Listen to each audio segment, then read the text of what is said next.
Hello everyone. आज के इस वीडियो में हम डिस्कस करेंगे क्लास 12th की पॉलिटिकल साइंस। सेकंड बुक है हमारी, चैप्टर है हमारा 5वां, कांग्रेस प्रणाली, चुनौती और पुनर्स्थापना।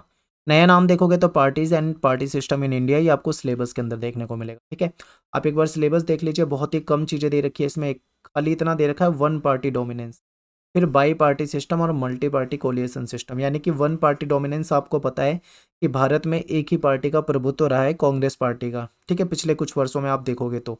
अब यहाँ पे आपको ये समझना है, हम एक एग्जाम्पल से समझा देता हूँ वन पार्टी डोमिनेंस आपको। 1951-52 के जो आम चुनाव थे, जिसको हम 1952 का चुनाव लिख लेते हैं, ठीक है। उसके बाद 1957 का चुनाव, 1962 का चुनाव, ठीक है। इस तरीके के आप देखोगे तो आपको यहाँ पे सीधा सीधा वन पार्टी डोमिनेंस दिख जाएगा। इसके बाद के चुनाव में भी देखोगे तो कांग्रेस का ही प्रभुत्व होता था 2014 तक। 2014 तक अगर आप देखोगे और 1951-52 से लेकर, तो आपको सबसे ज़्यादा जो सरकारें दिखेंगी वो कांग्रेस की दिखेगी। तो इसलिए हम कह सकते हैं कि हमारे देश में वन पार्टी डोमिनेंस रहा है। ठीक है, इसके बाद है बाई पार्टी सिस्टम। एक समय ऐसा भी आया भारत की राजनीति में जब एक पार्टी को बहुमत मिलना बंद हो गया। तब क्या होता था, एक से अधिक पार्टियां, ठीक है, दो पार्टियों के बीच में कंपटीशन था। और आप देखोगे मेनली बीजेपी और कांग्रेस के बीच में। और फिर इन्होंने क्या करा, जब इनको बहुमत मिलना बंद हो गया था तो इन्होंने कई सारी पार्टियों के साथ कोलिएशन भी कर लिया था, जहाँ पे मल्टी पार्टी कोलिएशन सिस्टम भी आपको दिखेगा आगे के समय में पढ़ाऊंगा मैं आपको। ठीक है, वो मेनली चैप्टर आपको नेक्स्ट चैप्टर जो आएगा 7th 8th 9th उसमें दिखेगा ये चीज़ें। ठीक है, तो ये आपको मोटा मोटा यहाँ पे समझा दिया। अब चलते हैं हम अपने टॉपिक की तरफ। लेकिन एक चीज़ ध्यान रखिए, आप टेलीग्राम ग्रुप को ज्वाइन कर लो, class 12th ESP new group. Board exam से पहले आपके लिए काफ़ी कुछ लाने वाले हैं हम, तो आपको टेलीग्राम ग्रुप में उसकी अपडेट दे देंगे। मेरा नाम है सत्येंद्र प्रताप। आपको कुछ डाउट हो, आप मुझसे कुछ पूछना चाहते हैं तो आप इंस्टाग्राम पे फॉलो कर सकते हैं, club study point user name है मेरा। यहाँ पे आप सर्च करके मैसेज कर सकते हैं। ठीक है, टाइम निकाल के आपको रिप्लाई करने का प्रयास करूँगा। चलिए वीडियो को स्टार्ट करते हैं, समझते हैं। देखिए क्या होता है कि मई 1964 में, यानी कि 1964 के मई मंथ में नेहरू जी की मृत्यु हो जाती है।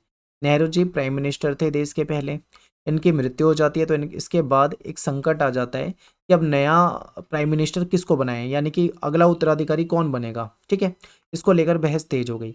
कुछ लोगों ने ऐसी आशंका जता दी कि अब देश टूट जाएगा, तो कुछ ने ये कह दिया कि देश में सेना का शासन आ जाएगा। ठीक है, ऐसा ऐसा मतलब लोगों को लगने लगा, लेकिन रियलिटी में ऐसा कुछ नहीं हुआ। नेहरू जी की मृत्यु के बाद बहुत ही आसानी से जो नेक्स्ट प्राइम मिनिस्टर हैं, जो कि शास्त्री जी थे, इनको चुन लिया गया।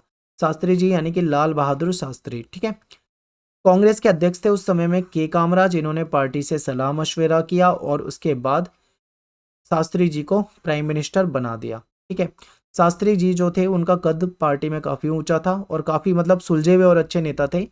तो इस समय में मोरारजी देसाई प्राइम मिनिस्टर बनना चाहते थे, लेकिन जब के कामराज और पार्टी के दूसरे सदस्यों ने शास्त्री जी का नाम रखा तो मोरारजी देसाई कुछ नहीं बोले, क्योंकि उन्हें पता था कि शास्त्री जी का जो कद है वो पार्टी में काफ़ी बड़ा है और ज़्यादातर लोग जो थे इनको पसंद करते थे। ठीक है, तो जो शास्त्री जी थे ये नेहरू के मंत्रिमंडल में मंत्री भी रह चुके थे, यानी कि कैबिनेट के मंत्री भी रह चुके थे और इनको राजनीति का अनुभव भी अच्छा था।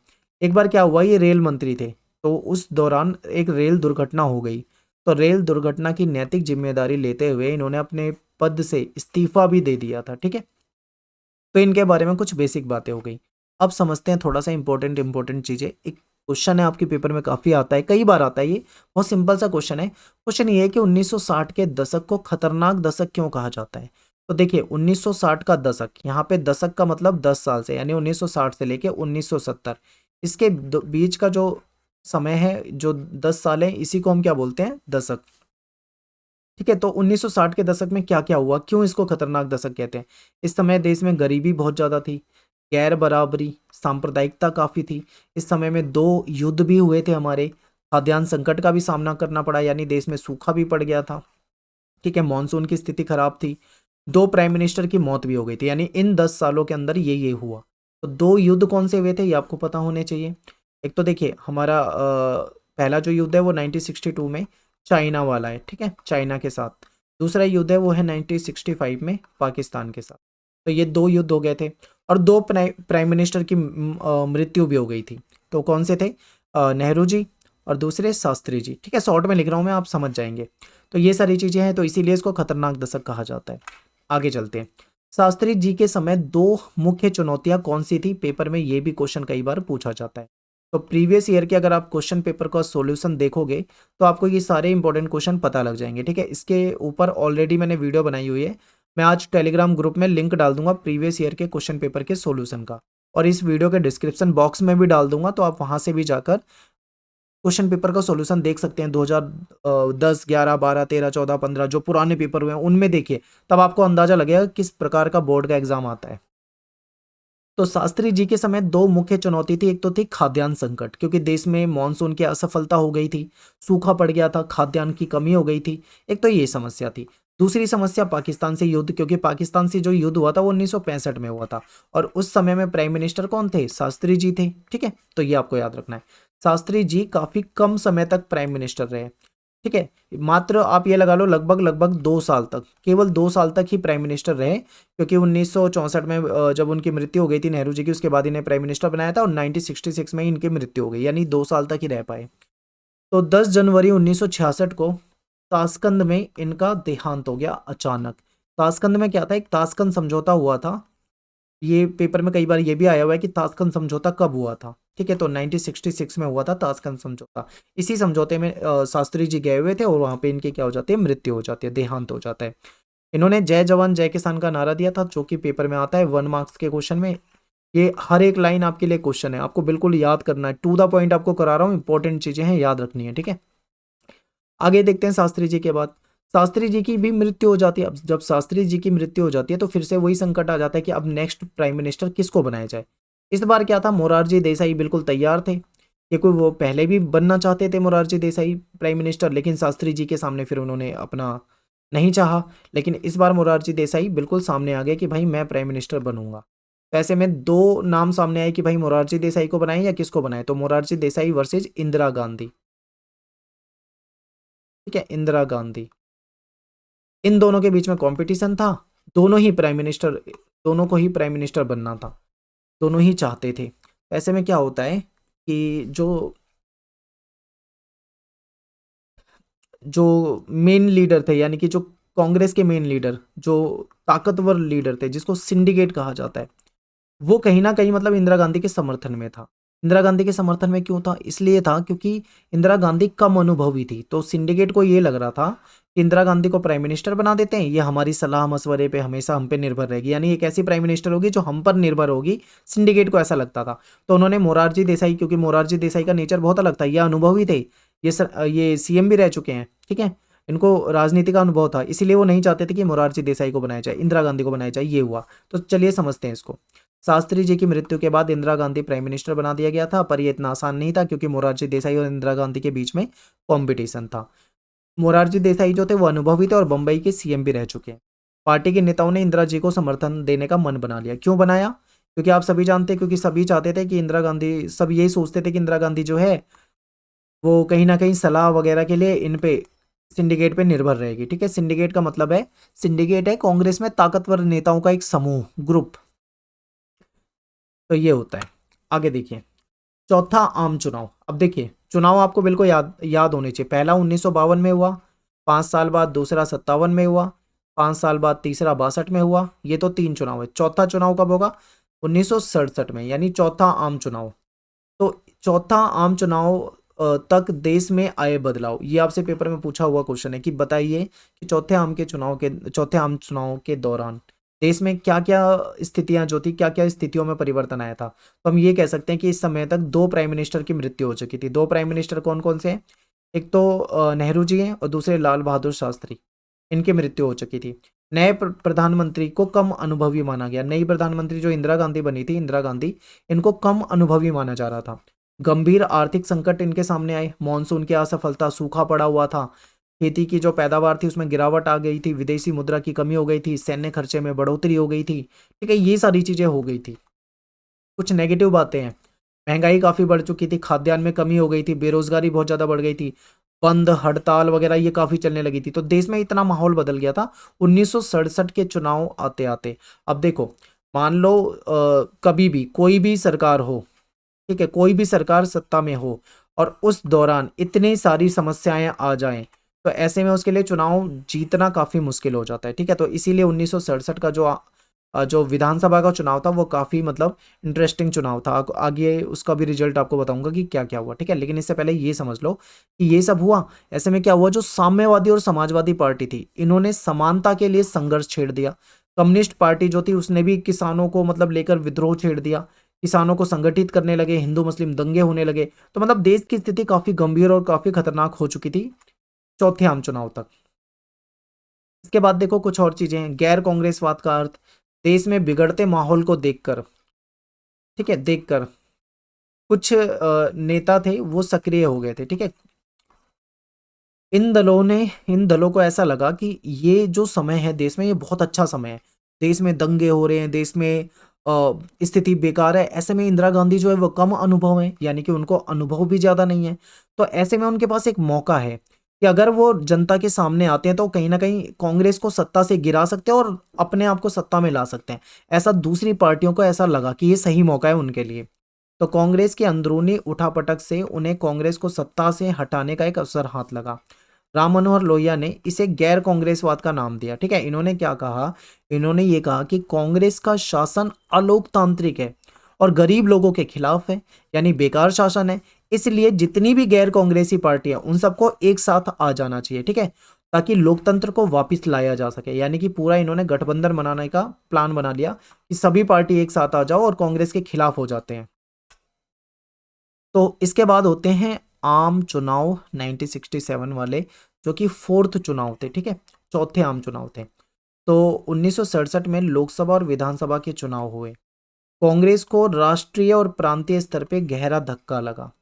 क्या था भाई कि आपने शुरू के 3 चुनाव में देखा होगा कांग्रेस को जबरदस्त जीत मिली थी और बहुत ज्यादा सीटें मिली थी, ठीक है, ये आपने देखा था। लेकिन चौथे आम चुनाव तक आते आते जो स्थिति थी वो खराब हो गई थी। कांग्रेस को राष्ट्रीय और प्रांतीय यानी कि केंद्र के स्तर पे और राज्य के स्तर पे, यानी कि लोकसभा चुनाव में और विधानसभा चुनाव में दोनों में ही इनको क्या हुआ, नुकसान हुआ। कई राजनीतिक पर्यवेक्षकों ने इसे राजनीतिक भूकंप की संज्ञा दी, इसको राजनीतिक भूकंप बता दिया। जैसे तैसे कांग्रेस लोकसभा में तो बहुमत बचा पाई, यानी बहुमत मिल गया उसे, लेकिन सीटें और वोट जो थे वो धीरे धीरे उसके कम होने लगे थे। इतने कम वोट कांग्रेस को कभी नहीं मिले थे। पिछले 3 चुनाव को अगर आप उठा के देखोगे, ठीक है, पिछले 3 चुनाव को, तो कभी भी कांग्रेस को इतने कम वोट नहीं मिले थे जितने चौथे चुनाव में मिले। कांग्रेस के जो दिग्गज नेता थे, जो काफी भयंकर नेता माने जाते थे, अनुभवी नेता, वो भी चुनाव हार गए। एग्जाम्पल के लिए तमिलनाडु से के कामराज हार गए, जो कि इस कांग्रेस के अध्यक्ष थे। महाराष्ट्र से एस के पाटिल हार गए, जो कि अच्छे नेता थे इनके। बंगाल से अतुल्य घोष हार गए और बिहार से के बी सहाय जो थे ये भी हार गए। तो इतने अनुभवी नेता चुनाव हार गए, तो आप समझ सकते हो कि चौथा आम चुनाव जो था कांग्रेस के लिए काफी कठिन दौर था। इसीलिए इसको राजनीतिक भूकंप का नाम दिया गया है। तो कई बार पेपर में पूछा हुआ है कि चौथे आम चुनाव को राजनीतिक भूकंप क्यों कहा जाता है, ठीक है, तो ये भी आपको पता होना चाहिए। आगे देखो, कांग्रेस जो थी वो विधानसभा चुनाव में 7+2 राज्यों में हार गई। अब मैंने यहाँ पे सीधा 9 राज्य क्यों नहीं बताया आपको, 7+2 क्यों करा, तो समझिए 7 राज्यों में क्या हुआ, कांग्रेस को बहुमत ही नहीं मिला। बहुमत ही नहीं मिला तो हारनी तो थी। और 2 राज्यों में वो दल बदल के कारण हार गई, दल बदल हो गया यहाँ पे। इसलिए तो इसीलिए मैंने सीधा 9 राज्य ना बता के 7+2 कराए, ताकि आपको याद रहे, ठीक है। तो टोटल हम इस तरीके से बोल सकते हैं कि कांग्रेस जो थी वो 9 राज्यों से चुनाव हार गई थी। जैसे उसमें कौन कौन से, यूपी आ जाता है, एमपी आ जाता है, पंजाब, हरियाणा, बिहार, पंजाब, पश्चिम बंगाल, उड़ीसा, मद्रास, केरल, यहाँ पे ये सरकार नहीं बना सके, ठीक है। और मद्रास में एक क्षेत्रीय पार्टी जीती, लोकल पार्टी। पहली बार ऐसा हुआ था कि कोई लोकल पार्टी इतने पूर्ण बहुमत से आ गई हो।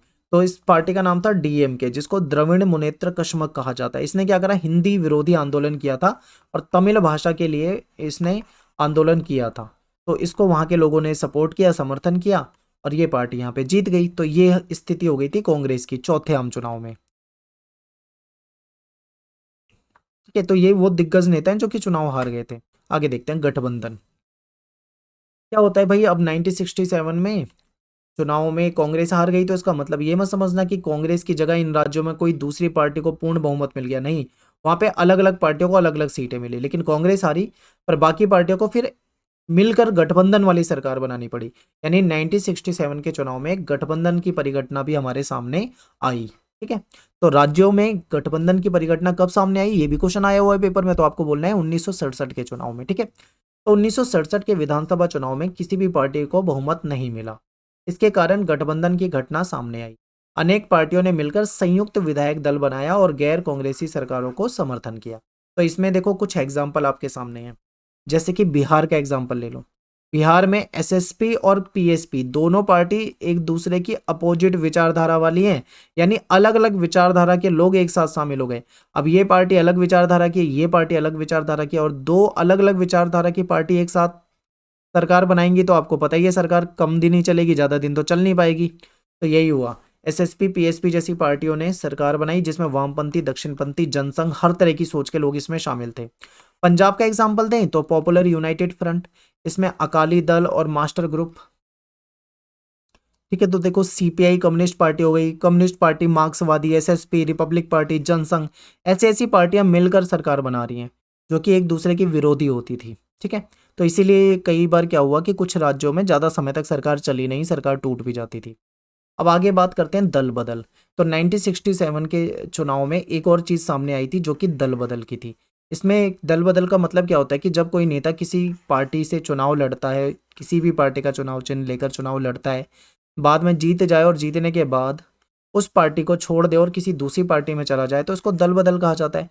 तो 1967 के आम चुनाव के बाद क्या होता है कि कांग्रेस को छोड़कर 3 राज्य, हरियाणा, मध्य प्रदेश, उत्तर प्रदेश, वहां पे ये वाली घटना सामने आई। ठीक है, इस घटना को आया राम गया राम का नाम दिया गया था। तो पेपर में ये भी आया हुआ है कि आया राम गया राम से क्या अभिप्राय है। तो देखिए ये कहाँ से ये जुमला आया सामने, ये समझिए। हरियाणा का एक विधायक था जिसका नाम था गयालाल। इसने क्या करा, एक पखवाड़े में यानी कि 15 दिन के अंदर, 15 दिन में ही 3 बार पार्टी बदल दी। पहले कांग्रेस में था, फिर यूनाइटेड फ्रंट में चला गया और फिर उसको भी छोड़ के कांग्रेस में आ गया, यानी 15 दिन के अंदर 3 बार पार्टी बदल ली। ये कमाल कर दिया। ठीक है, तो इसी को लेकर एक बार प्रेस कॉन्फ्रेंस करी गई थी, तो उसमें किसी नेता ने कहा था कि पहले गयालाल था, अब आया राम हो गया। ठीक है, तो यहीं से आया राम गया राम वाला अ, जुमला सामने आया। तो ये भी चीज़ें आपको याद रखनी है। नेक्स्ट चलते हैं कांग्रेस में टूट। कांग्रेस में टूट कैसे हुई वो थोड़ी एक लंबी सी कहानी है, सब कुछ आपको अच्छे से समझाएंगे, समझते हुए चलो। 1967 के चुनाव में कांग्रेस केंद्र में तो सरकार किसी तरीके से बच गई उसकी, लेकिन राज्यों में ही तो सत्ता खोई थी। राज्यों में भी, सभी राज्यों में नहीं, 9 राज्यों में खो चुकी थी। ठीक है, इसके बाद इंदिरा गांधी बनाम सिंडिकेट। इंदिरा गांधी का सिंडिकेट से विवाद हो जाता है, ये आपको समझना इंपॉर्टेंट है। इंदिरा गांधी को असली चुनौती विपक्ष से नहीं थी बल्कि अपनी ही पार्टी के भीतर से थी।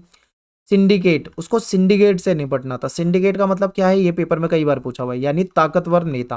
कांग्रेस के अंदर जो बुजुर्ग नेता थे, जो ताकतवर नेता थे, इनका जो ग्रुप था वो सिंडिकेट नाम से जाना जाता था। इंदिरा और सिंडिकेट के बीच में कुछ ना कुछ खटपट शुरू हो चुकी थी। तो सिंडिकेट कांग्रेस के भीतर ताकतवर और प्रभावशाली नेताओं का एक ग्रुप था। सिंडिकेट ने इंदिरा गांधी को प्राइम मिनिस्टर बनवाने में हेल्प की थी। आपको पता है कि के कामराज जो थे वो कांग्रेस के अध्यक्ष थे। के कामराज और इनके साथ जो अन्य ताकतवर नेता थे उन्होंने ही इंदिरा गांधी को प्राइम मिनिस्टर बनाने में हेल्प की थी। लेकिन ये सोच के हेल्प की थी कि भाई इंदिरा गांधी उनकी सलाह लेगी, उनके अकॉर्डिंग सरकार चलाएगी। लेकिन इंदिरा गांधी ने क्या करा, इनकी सलाह लेनी बंद कर दी ताकतवर नेताओं की, इसीलिए वो उससे नाराज हो गए। इसीलिए इंदिरा गांधी और सिंडिकेट के बीच में अनबन शुरू हो गई थी। सिंडिकेट को उम्मीद थी कि इंदिरा गांधी उनकी सलाह पे अमल करेगी, पर ऐसा होता नहीं था, जिसकी वजह से विवाद शुरू हुआ था। ठीक है, तो इंदिरा गांधी को सरकार और पार्टी के भीतर खुद का एक मुकाम बनाना था, अपना नाम बनाना था।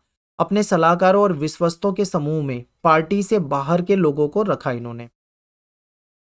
इंदिरा को 2 चुनौतियों का सामना करना पड़ा था। सबसे पहले सिंडिकेट के प्रभाव से निकलकर अपना स्वतंत्र इंडिपेंडेंट एक मुकाम बनाना था।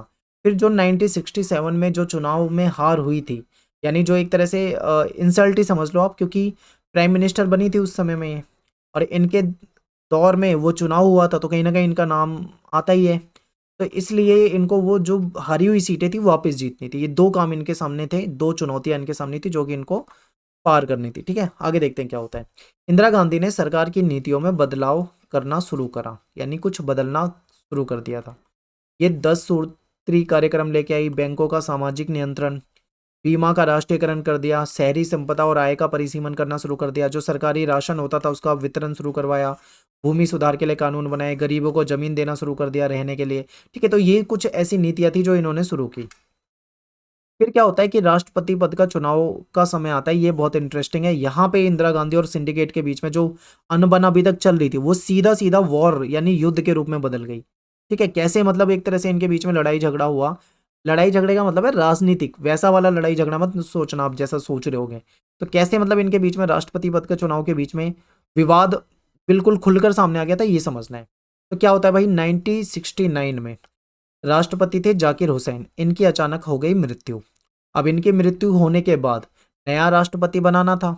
अब नए राष्ट्रपति में सिंडिकेट जो था वो चाह रहा था कि भाई सिंडिकेट चाहता था कि जो एन संजीव रेड्डी है इनको बना दिया जाए, यानी सिंडिकेट चाहता था एन संजीव रेड्डी को राष्ट्रपति पद के लिए खड़ा किया जाए। लेकिन एन संजीव रेड्डी से इंदिरा गांधी की बनती नहीं थी, इंदिरा गांधी चाहती थी कि इसको राष्ट्रपति ना बनाया जाए। तो ये इस बात को लेकर विवाद था। तो इंदिरा गांधी ने एन संजीव रेड्डी की, पहले से इनकी अनबन थी, तो इंदिरा गांधी ने वीवी गिरी को बढ़ावा दिया। उन्होंने कहा वीवी गिरी को कि आप राष्ट्रपति पद के लिए स्वतंत्र कैंडिडेट जो होते हैं, जो इंडिपेंडेंट कैंडिडेट होते हैं, उसके रूप में खड़े हो जाओ। ठीक है, पार्टी ने खड़ा नहीं करा, पार्टी ने तो एन संजीव रेड्डी को खड़ा करा है, लेकिन इंदिरा गांधी ने सिंडिकेट के खिलाफ जाते हुए वीवी गिरी को बढ़ावा दिया। दोनों गुट राष्ट्रपति पद के चुनाव के समय अपनी ताकत आजमाना चाहते थे, यानी ये सीधा इंदिरा वर्सेस, ठीक है, ये राष्ट्रपति चुनाव जो था ये इंदिरा वर्सेस सिंडिकेट हो चुका था। सिंडिकेट चाहता था एन संजीव रेड्डी को बना दिया जाए, इंदिरा चाहती थी वीवी गिरी को बना दिया जाए, यानी ये दोनों अपनी ताकत को आजमाना चाह रहे थे, देखना चाह रहे थे कि चुनाव के रिजल्ट में कौन जीतता है और कौन ज्यादा ताकतवर है। तो एस निजलिंगप्पा ये नाम है इनका, ये जो थे ये कांग्रेस के अध्यक्ष थे इस समय में। ठीक है, इन्होंने क्या कहा सबको कि पार्टी का जो उम्मीदवार है एन संजीव रेड्डी उसी को वोट दिया जाए। लेकिन इंदिरा ने कहा कि अपनी अंतरात्मा की आवाज सुनो और उसके आधार पे वोट डालो। ठीक है, यहाँ पे क्या हुआ, बाद में रिजल्ट आया और पता लगा कि वीवी गिरी जो थे वो जीत गए। अब वीवी गिरी के जीतने से एक बात तो तय थी बिल्कुल कि अब तो भाई पार्टी में टूट होएगी, क्योंकि संजीव रेड्डी हार गए तो पार्टी का टूटना तय था। कांग्रेस अध्यक्ष जो थे एस निजलिंगप्पा उस समय में, इन्होंने प्राइम मिनिस्टर को अपनी पार्टी से निकाल दिया, निष्कासित कर दिया, यानी इंदिरा गांधी को पार्टी से ही बाहर निकाल दिया। अब इंदिरा गांधी ने कहा कि ठीक है, ऐसे में क्या हुआ, जब पार्टी से बाहर निकाल दिया तो कांग्रेस के दो टुकड़े हो गए। कांग्रेस जो थी वो दो हिस्सों में बट गई। ठीक है, दो हिस्से कौन से थे, एक तो थी कांग्रेस ओ और एक थी कांग्रेस आर। अब कांग्रेस ओ जो है वो तो है सिंडिकेट से संबंधित, जो पुराने नेता हैं, और कांग्रेस आर जो है वो है इंदिरा से संबंधित। तो ऐसे में क्या होता है, कांग्रेस टूट जाती है और इंदिरा कहती है कि जो कांग्रेस आर है यही असली कांग्रेस है, ऐसा इंदिरा गांधी ने कहा। ठीक है, तो यहाँ पे क्लियर हो गया, दोनों पार्टी जो कांग्रेस के बीच में ही जो था दो टुकड़े में पार्टियां बढ़ चुकी थी। इंदिरा ने इस टूट को विचारधारा की लड़ाई बता दिया। इंदिरा ने अपनी पार्टी को गरीब लोगों की हिमायती बताया। इन्होंने कहा कि जो हमारी कांग्रेस आर है ये गरीबों की हिमायती है। इंदिरा गांधी ने क्या करा, 14 बैंकों का राष्ट्रीयकरण कर दिया। उस समय में जो प्रिवी पर्स थी, जो रूल था, उसको भी समाप्त कर दिया। प्रिवी पर्स क्या होता था कि जो पुराने राजा महाराजा हैं, जो कभी रियासतों के राजा महाराजा होते थे, जब उनको रियासतों में मिलाया गया था तब उनको कुछ फंड वगैरह दिया जाता था, यानी इनको कुछ भत्ते वगैरह दिए जाते थे, कुछ सुविधाएं दी जाती थी जो प्रिवी पर्स के तहत थी। तो इंदिरा गांधी ने क्या करा, उस विशेष अधिकार को, वो भत्ते को खत्म कर दिया। तो मोरारजी देसाई जो थे वो इससे नाराज हो गए, इस बात से उन्होंने इसका विरोध करा। उन्होंने बोला कि सरकार, ये जो सरकार से हट गए वो। मोरारजी देसाई ने कहा कि प्रिवी पर्स की जो समाप्ति करी गई है ये गलत है, क्योंकि उनको लगता था कि राजा और रियासतों के साथ जो सरकार है वो विश्वासघात कर रही है। तो ये सब हुआ। आगे देखते हैं क्या हुआ। फिर 1971 में चुनाव में कांग्रेस की जबरदस्त वापसी। कैसे, कांग्रेस में टूट से इंदिरा गांधी की सरकार अल्पमत में आ गई थी। ठीक है, अब बहुमत कम हो गया था। डीएमके और सीपीआई ने अपना समर्थन उसको जारी रखा। इन दो पार्टियों का समर्थन इंदिरा को मिला हुआ था। इसी दौरान सरकार ने समाजवादी रंग दिखाने का प्रयास करा। इंदिरा ने क्या करा, भूमि सुधार के कानून जो थे उसको तेजी से उसको लागू करवाने के लिए अभियान चला दिया। भू परिसीमन, जो भूमि था उसका परिसीमन करने के लिए कानून बनाए। और 1970 के दिसंबर में लोकसभा भंग करने की सिफारिश कर दी, लोकसभा को खत्म करने की। और ये अपने आप में बड़ा फैसला है, क्योंकि लोकसभा भंग करना मतलब कि सरकार से सभी इस्तीफा देंगे, नए लेवल पे चुनाव होंगे, और ऐसे में कोई अपनी मिली हुई सत्ता को छोड़ दे तो ये थोड़ा मतलब साहसिक कदम था। ठीक है, तो लोकसभा के जो 5वें चुनाव थे वो 1972 में होते हैं, फेब 1972 में, फरवरी में। अब क्या था, एक तरफ इंदिरा गांधी की पार्टी आर थी और दूसरी तरफ कांग्रेस ओ प्लस में अन्य विपक्षी पार्टी, सारी पार्टी मतलब क्या थी, सारी पार्टी एक साथ आ गई थी। और इधर इंदिरा गांधी और इसके साथ कम्युनिस्ट पार्टी वगैरह यही थी समर्थन में, बाकी तो सब ज़्यादातर विपक्ष में आ चुकी थी। तो चुनावी मुकाबला जो था वो कांग्रेस आर के बिल्कुल अपोजिट लग रहा था कि इस बार तो कांग्रेस आर यानी इंदिरा जो है वो साफ हो जाएगी, बिल्कुल हार जाएगी, ठीक है, क्योंकि नई कांग्रेस जो थी वो जर्जर हो रही थी, क्योंकि जो ताकतवर नेता थे वो तो उससे बाहर ही हो चुके थे, केवल इंदिरा ही थी इसमें। सबको विश्वास था कि कांग्रेस पार्टी की असली ताकत जो है वो कांग्रेस ओ के अंदर है, यानी जो सिंडिकेट है उसके अंदर है, ठीक है, सबको ये लग रहा था कि उसी के नियंत्रण में है। सभी बड़ी गैर साम्यवादी और गैर कांग्रेसी विपक्षी पार्टियों ने चुनावी गठबंधन बना लिया, सब एक साथ आ गई, जिसको ग्रैंड अलायंस यानी कि महागठबंधन कहा गया, ठीक है, महागठबंधन यानी ग्रैंड अलायंस। इससे इंदिरा के लिए स्थिति जो थी वो और कठिन हो गई, क्योंकि इंदिरा को केवल एक सिंडिकेट से थोड़ी लड़ना था, सारी पार्टियां इंदिरा के खिलाफ हो गई थी, यानी सभी से कंपटीशन हो गया था। एसएसपी, पीएसपी, जनसंघ, स्वतंत्र पार्टी, भारतीय क्रांति दल, सब एक साथ आ गए, एक छतरी के नीचे एक साथ ग्रैंड अलायंस में शामिल हो गए, एक तरफ इंदिरा। तो ये चुनाव जो था ये काफी इंटरेस्टिंग था, बहुत ही अच्छा चुनाव साबित होने वाला था, क्योंकि ऐसा कंपटीशन आपको इससे पहले के चुनाव में नहीं देखने को मिला होगा, ठीक है। तो नई कांग्रेस के पास एक मुद्दा था, जो था कि कांग्रेस ओ के पास नहीं था, कांग्रेस आर के पास एक मुद्दा था, क्योंकि जब इसमें क्या होता था आपको समझाता हूं। जब भी इंदिरा गांधी यानी कांग्रेस आर, ओ यानी सिंडिकेट, ठीक है, ओ का एक ही मकसद था, इंदिरा गांधी को खत्म करना है, उसको हटाना है, उसको सत्ता से बिल्कुल बाहर निकालना है। लेकिन इंदिरा गांधी जो थी वो एक मुद्दे के साथ जाती थी, वो गरीबों के लिए बात करना शुरू कर देती थी, गरीबी हटाओ का नारा देना शुरू कर देती थी। तो ये चीजें चलती थी, इनके बीच में काफी मतलब अनबन थी। इंदिरा ने हमेशा यही कहा कि गरीबी हटाओ, ठीक है। तो इंदिरा गांधी ये कहती थी कि जो ये कांग्रेस ओ है, जो विपक्षी हैं, ये सब बोलते हैं कि इंदिरा हटाओ, लेकिन मैं कहती हूं कि गरीबी हटाओ। तो इंदिरा गांधी इस तरीके से बोलती थी, यानी कि जनता को, समझ रहे हो, जनता को कहीं ना कहीं अपनी बातों में लुभाने की कोशिश करती थी। इसके बाद क्या होता है, इंदिरा गांधी ने सार्वजनिक क्षेत्र की समृद्धि के लिए काम करना शुरू कर दिया, भू स्वामित्व और जो शहरी संपदा था उसका परिसीमन करना शुरू करा, लोगों को रोजगार के अवसर देने शुरू करे, प्रीवी पर्स को समाप्त कर दिया, कुछ मतलब बड़े बड़े काम, बड़े बड़े फैसले लेने शुरू कर दिए थे। इससे वंचित तबके जो थे, खासकर जैसे भूमिहीन किसान हो गए, दलित लोग हो गए, आदिवासी हो गए, अल्पसंख्यक, महिला, बेरोजगार, इन सबके बीच में इन्होंने अपना वोट बैंक बनाना शुरू कर दिया था इंदिरा ने। 1971 का चुनाव हो जाता है, एक तरफ इंदिरा गांधी और बाकी तरफ अन्य पार्टी। तो कांग्रेस आर और सीपीआई ये एक साथ थी गठबंधन में, और बाकी सारी पार्टी इनके अपोजिट थी। तो क्या होता है, चुनाव का जो रिजल्ट होता है वो बिल्कुल नाटकीय था, क्योंकि किसी को लग नहीं रहा था कि कांग्रेस यानी इंदिरा वाली कांग्रेस जीत सकेगी, लेकिन वो जीत गई। क्या होता है कि 375 सीटें, जो कांग्रेस आर और सीपीआई का गठबंधन था वो 375 सीटें जीतती है, जिसमें अकेले कांग्रेस की सीटों की बात करें तो 352 थी, और जो इनके विपक्ष में थी कांग्रेस ओ यानी कि सिंडिकेट, उसको केवल 16 सीटें मिलती है, और इनका जो ग्रैंड अलायंस था उसको 40 से भी कम सीटें मिली। तो आप सोचो कि कितना मतलब बुरा हाल, ठीक है, ऐसा मतलब ऐसा सोचा ही नहीं था किसी ने कि इन दोनों के बीच में जो चुनाव होगा उसमें रिजल्ट ऐसा हो जाएगा अपोजिट, कि इंदिरा गांधी को इतनी बड़ी जीत मिल जाएगी और ग्रैंड अलायंस जो है वो इतने कम सीटों पे सिमट जाएगा। ऐसा किसी ने नहीं सोचा था, और ऐसा ही रिजल्ट आया, ठीक है। 1971 के लोकसभा चुनाव के बाद बांग्लादेश संकट वाला समस्या शुरू हो गई थी, यानी बांग्लादेश से शरणार्थी वगैरह आने शुरू हो गए थे, पाकिस्तान से युद्ध हो गया, तो भारत पाकिस्तान का युद्ध हो जाता है, भारत जीत जाता है, बांग्लादेश नाम का एक नया स्वतंत्र देश बना दिया, यानी जो पूर्वी पाकिस्तान था उसको बांग्लादेश बनवा दिया। तो इसके बाद इंदिरा गांधी की जो लोकप्रियता थी वो और बढ़ गई थी, विपक्ष के नेता ने भी इस बात की तारीफ करी। 1972 में विधानसभा के चुनाव हुए, और इस समय में इंदिरा गांधी, आपको पता है 1967 के चुनाव में क्या हुआ था, 9 राज्यों से सत्ता हार गई थी, अब वही सत्ता वापस पानी थी, प्राप्त करनी थी। तो 1972 में विधानसभा चुनाव हुए, और कांग्रेस आर जो थी वो चुनाव जीती, और बहुत ज्यादा सीटें जीती। इस समय में इंदिरा गांधी की इमेज जो थी वो बदल गई थी, अब इनको गरीबों और वंचितों का रक्षक माना जाने लगा था। कांग्रेस आर ने अपना दबदबा बना लिया था, यानी कांग्रेस आर ने अपने आप को स्थापित कर लिया था, ठीक है। इसके बाद है कांग्रेस प्रणाली की पुनर्स्थापना। जिस प्रकार कांग्रेस 1967 के चुनाव के समय में बुरे दौर से गुजर रही थी, उसके बाद कांग्रेस टूट गई 1969 में।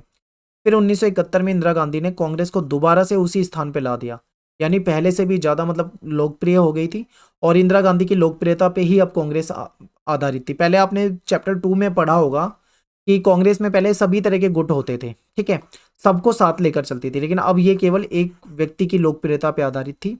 अब इसमें अलग अलग गुट नहीं थे, पार्टी गरीबों, अल्पसंख्यकों, महिलाओं, दलितों, आदिवासियों पे ज्यादा निर्भर थी।